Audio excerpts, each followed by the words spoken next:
चलिए आज के वीडियो में हम लोग पढ़ने वाले हैं अभाज्य संख्या के बारे में, यानी प्राइम नंबर्स के बारे में।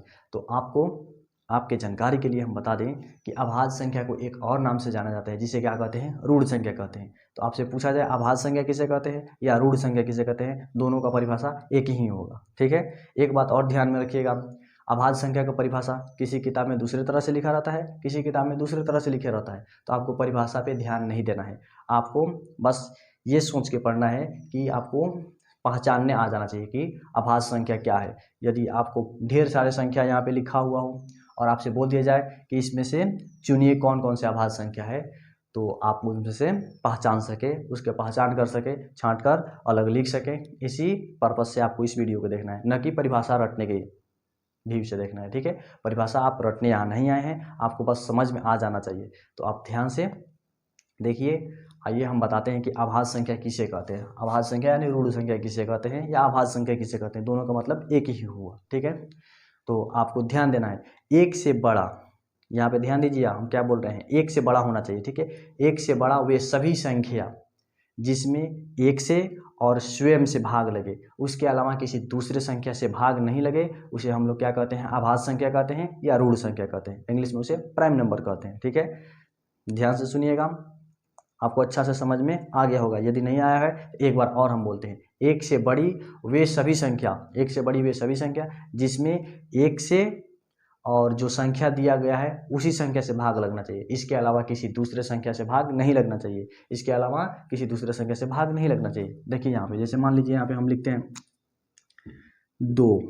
ठीक है, 2 में देखिए किस किस संख्या से भाग लग रहा है, इसमें तो एक से भाग लगेगा, क्योंकि एक से किसी भी संख्या में भाग लग जाता है। दुनिया का कोई भी संख्या होगा उसमें एक से भाग लग जाएगा, इसमें एक से भाग लग जाएगा, और स्वयं जो संख्या दिया गया है उसी से भाग लगेगा, 2 से लगेगा। इसके अलावा किसी दूसरे संख्या से भाग नहीं लग रहा है, तो इसे हम क्या कहेंगे, अभाज्य संख्या कहेंगे। ठीक है, उसी प्रकार से मान लीजिए यहाँ पे 3 लिखा गया हो, 3 लिखा है, इसमें किस किस संख्या से भाग लग रहा है, एक से भाग लग रहा है। ठीक है, और 3 से भाग लग रहा है, ये भी ठीक है। इसके अलावा किसी दूसरे संख्या से भाग लग रहा है, नहीं लग रहा है, तो इसे भी हम लोग क्या कहेंगे, अभाज्य संख्या कहेंगे, रूढ़ संख्या कहेंगे। ठीक है, उसके बाद देखिए यहाँ पे 4 लिख रहे हैं। ठीक है, 4 में देखिए एक से भाग लग रहा है, ठीक है, 4 से भी भाग लग जाएगा।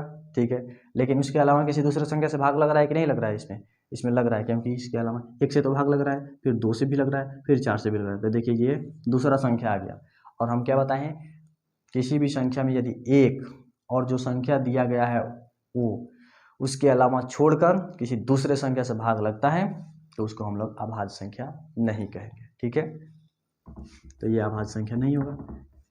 उसके बाद देखिए 5 में भी देख लीजिए, एक से भाग लगेगा और जो संख्या दिया गया है उससे भाग लगेगा, 5 से भाग लगेगा, तो इसे हम क्या कहेंगे, अभाज्य संख्या कहेंगे। तो आपको अच्छा से समझ में आ गया होगा, यानी वे सभी संख्या, एक से बड़ी वे सभी संख्या जिसमें एक से भाग लगना चाहिए और जो संख्या दिया गया है उससे भाग लगना चाहिए, उसके अलावा किसी भी संख्या से भाग नहीं लगना चाहिए, तब हम जाके क्या कहेंगे, अभाज्य संख्या कहेंगे, रूढ़ संख्या कहेंगे या प्राइम नंबर्स कहेंगे। ठीक है, तो आइए सबसे पहले इसका परिभाषा लिख देते हैं, आप भी अपने कॉपी में नोट कर लीजिएगा। ठीक है, तो परिभाषा यहाँ पे लिख दिया गया है, आप अपने कॉपी में इसको नोट कर लीजिए और इसको याद कर लीजिएगा। ठीक है, जैसे में आपको यहाँ पे लिखना है, जैसे में क्या हो जाएगा, 2 हो जाएगा, 3 हो जाएगा, 5 हो जाएगा, 7 हो जाएगा, 9 नहीं होगा, क्योंकि 9 में एक से भी भाग लगता है, 9 से भी भाग लगता है और 3 से भी भाग लग जाता है। लेकिन इसमें किससे भाग लगना चाहिए अभाज्य संख्या में, नहीं तो 1 से लगना चाहिए और नहीं तो जो संख्या दिया गया है उसी से भाग लगना चाहिए। उसके अलावा यदि किसी दूसरे संख्या से भाग लगता है तो उसे हम लोग अभाज्य संख्या नहीं कहेंगे। ठीक है, तो यहाँ पे 9 नहीं होगा, 11 हो जाएगा, 13 हो जाएगा, ऐसे ही करके ये कहाँ तक जाएगा, अनंत तक जाएगा। ठीक है, तो आपको अच्छा से समझ में आ गया होगा, नहीं आया है तो एक बार और वीडियो को बैक करके देख लीजिएगा। अब यहाँ पे एक और बात नोट कर लीजिएगा, 2 सबसे छोटी अभाज्य संख्या है।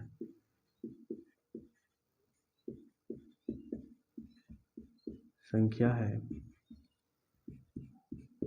2 सबसे छोटा अभाज्य संख्या है। यदि आपसे पूछा जाए कि सबसे छोटा अभाज्य संख्या कौन है, तो आपका उत्तर होगा क्या, 2 सबसे छोटा अभाज्य संख्या है।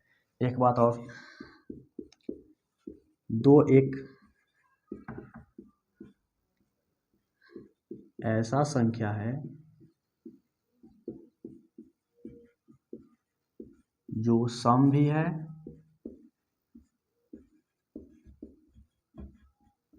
और अभाज्य भी है।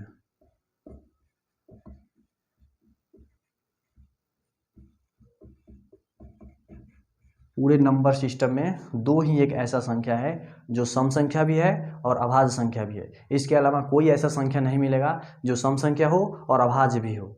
ठीक है, यदि कोई संख्या मिलेगा तो वो सम होगा तो अभाज्य संख्या नहीं होगा, यदि अभाज्य संख्या होगा तो वो सम संख्या नहीं होगा। केवल दो ही एक ऐसा संख्या है जो कि सम संख्या भी है और अभाज्य संख्या भी है। तो आपसे ये पूछा जा सकता है, आपसे पूछा जाएगा सबसे छोटा अभाज्य संख्या कौन है, तो आपका उत्तर होगा 2। या आपसे ऐसे पूछा जाएगा वह कौन सी संख्या है जो सम संख्या भी है और अभाज्य संख्या भी है, तो आपका भी उत्तर होगा 2। इसके अलावा आप यहाँ पे लिख सकते हैं एक न तो सम संख्या है न तो अभाज्य संख्या लिखिएगा,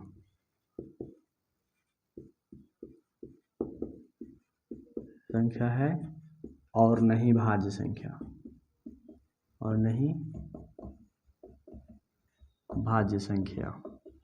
ठीक है, एक को न तो अभाज्य संख्या मानते हैं और नहीं भाज्य संख्या मानते हैं। ठीक है, भाज्य संख्या को हम लोग अगले वीडियो में पढ़ेंगे। ठीक है, तो आपको ये 3 बातों को ध्यान में रखना है।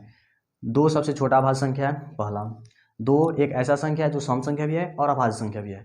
तीसरा नंबर, एक न तो भाज्य संख्या है और नहीं अभाज्य संख्या है। ठीक है, इतना आपको पता रहना चाहिए। ठीक है, अब आपसे कुछ सवाल पूछ रहे हैं, आप बताइएगा।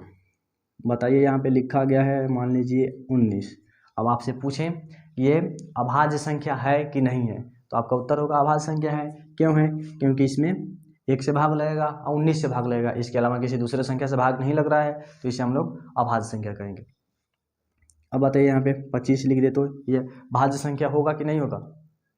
ये भाज्य संख्या होगा। ठीक है, 25 भाज्य संख्या होगा, अभाज्य संख्या नहीं होगा, क्योंकि इसमें 1 से भाग लगेगा, 25 से भाग लगेगा, इसके अलावा एक और संख्या से भाग लग रहा है 5 से। ठीक है, इसमें 5 से भी भाग लग जाता है, इसीलिए ये अभाज्य नहीं होगा। क्या होगा? भाज्य होगा, जिसको हम लोग अगले वीडियो में पढ़ेंगे भाज्य संख्या में। ठीक है, अब यहाँ पे 27 लिख दें तो देखिए, देखने से पता चल रहा है कि इसमें केवल 1 से भाग लगेगा, 27 से भाग लगेगा, लेकिन जब आप चेक कीजिएगा तो इसमें 3 से भी भाग लग जाएगा, 9 से भी भाग लग जाएगा।